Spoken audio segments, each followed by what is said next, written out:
سورہ بنی اسرائیل، اس سورت کو سورہ الاسراء کہتے ہیں، کیونکہ اس کے ابتدا میں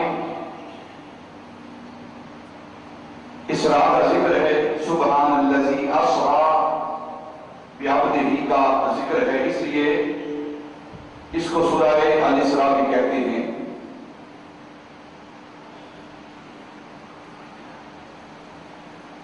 عرب ممالک کے اندر جو قرآن پاک کی پرنٹنگ ہوتی ہے، آپ ان نسخوں کو اگر دیکھیں گے تو اس کے اندر، ان نسخوں کے اندر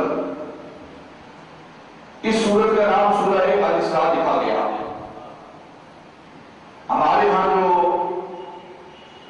قرآن پاک کی طباعت ہوتی ہے، پرنٹنگ ہوتی ہے، اس کے اندر اس سورت کا نام سورہ بنی اسرائیل لکھا گیا ہے۔ سورت ایک ہی ہے لیکن مختلف ناموں سے اسے یاد کیا جاتا ہے، پکارا جاتا ہے۔ اس سورت کی پہلی آیت کی ابتدا اللہ رب العزت یوں فرما رہے ہیں، سبحان الذی اسریٰ بعبدہ،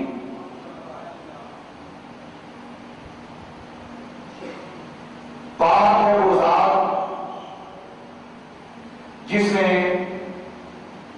اپنے خاص الخاص بندے کو سیر کرائی، لیلاً، رات کے تھوڑے سے حصے میں، من المسجد الحرام الی المسجد الاقصی، مسجد حرام سے لے کر مسجد اقصی تک۔ کیسی مسجد اقصی؟ الذی بارکنا حولہ، جس کے ارد گرد برکتیں ہی برکتیں ہیں۔ الذی بارکنا حولہ، جس کے ارد گرد ہم نے برکتیں رکھی ہیں۔ کیوں رکھی ہیں؟ لنریہ من آیاتنا، تاکہ ہم یہ برکتیں، یہ نشانیاں اپنے محبوب کو دکھائیں۔ انہ هو السمیع البصیر، بے شک وہ سمیع ہے اور بصیر ہے۔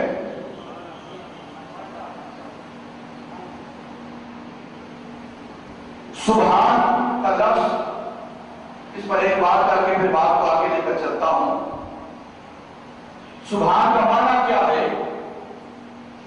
یہ اللہ رب العزت کی صفت ہے، اور اس کا معنی ہے پاک ہونا۔ اس کا معنی ہے پاک ہونا۔ پاک ہے وہ ذات، الذی وہ ذات، کس چیز سے پاک ہے اس کا ذکر نہیں کیا گیا۔ ہر اس چیز سے وہ ذات پاک ہے جو اس کی شان کے منافی ہے۔ دیکھیں ایک قرآن کے جملے کے اندر، ایک آیت کے اندر کیسے علم و معرفت کے سمندر ہیں۔ اللہ رب العزت نے اپنی پاکی کا ذکر کیا ہے، اپنی پاکی کا اظہار کیا ہے کہ ہر اس شے سے، ہر اس ذات چیز سے پاک ہے جو اس کی شان کے خلاف ہے، جو اس کے شان کے منافی ہے، اس سے اللہ رب العزت پاک ہے۔ جو اس کی شان کے لائق نہیں، اس سے اللہ پاک ہے۔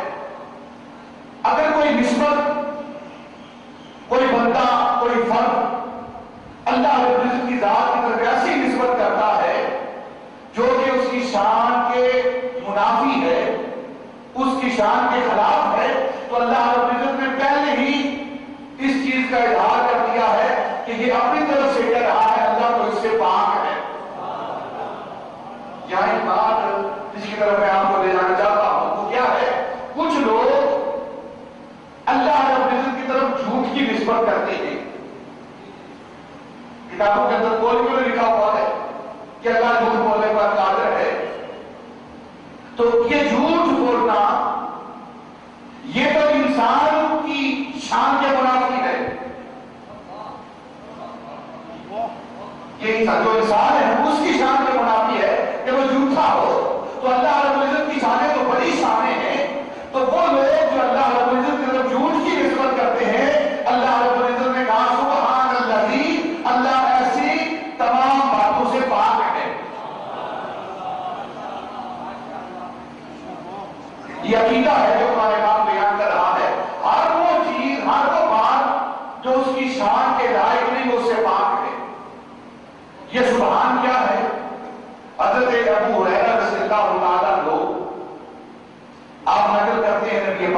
اللہ علیہ وسلم نے فرمایا اس حدیث پاک کو سیاستہ کی ساری کتابوں کے اندر سیاستہ کے جمع کرنے والے عالم نے اس کو نقل کیا ہے۔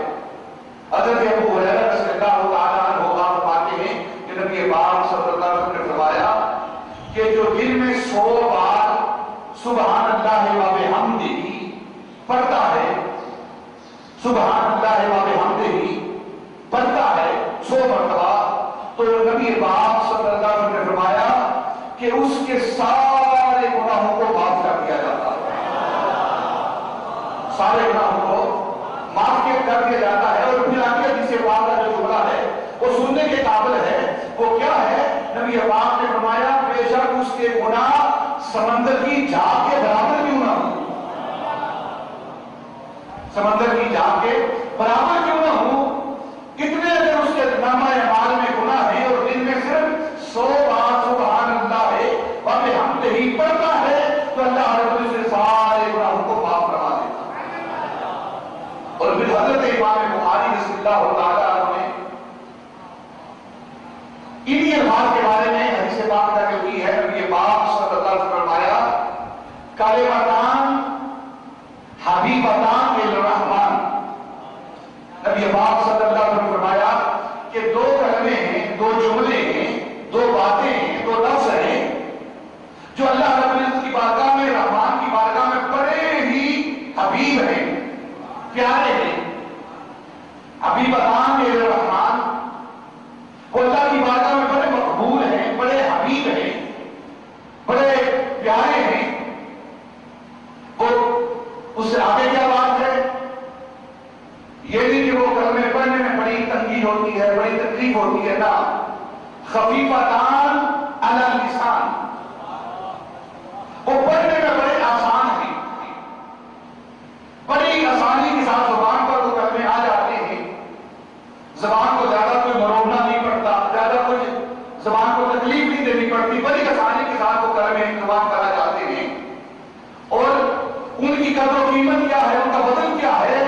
ثقیلتان علی المیزان، اور جب کل قیامت کے روز ان اعمال کو، ان کلمات کو تولا جائے گا تو وہ سارے گناہوں پر حاوی ہوں گے اور اعمال نامہ اعمال پر بہت حاوی اور بھاری ہوں گے۔ اور وہ 2 کلمے کیا ہیں؟ سبحان اللہ و بحمدہ۔ ہمیں چاہیے کہ ان کلمات کو حدیث کی روشنی میں جو نبی پاک نے بیان کیے ہیں، ان کلمات کو اپنی زندگی کے اندر شامل کرنا چاہیے۔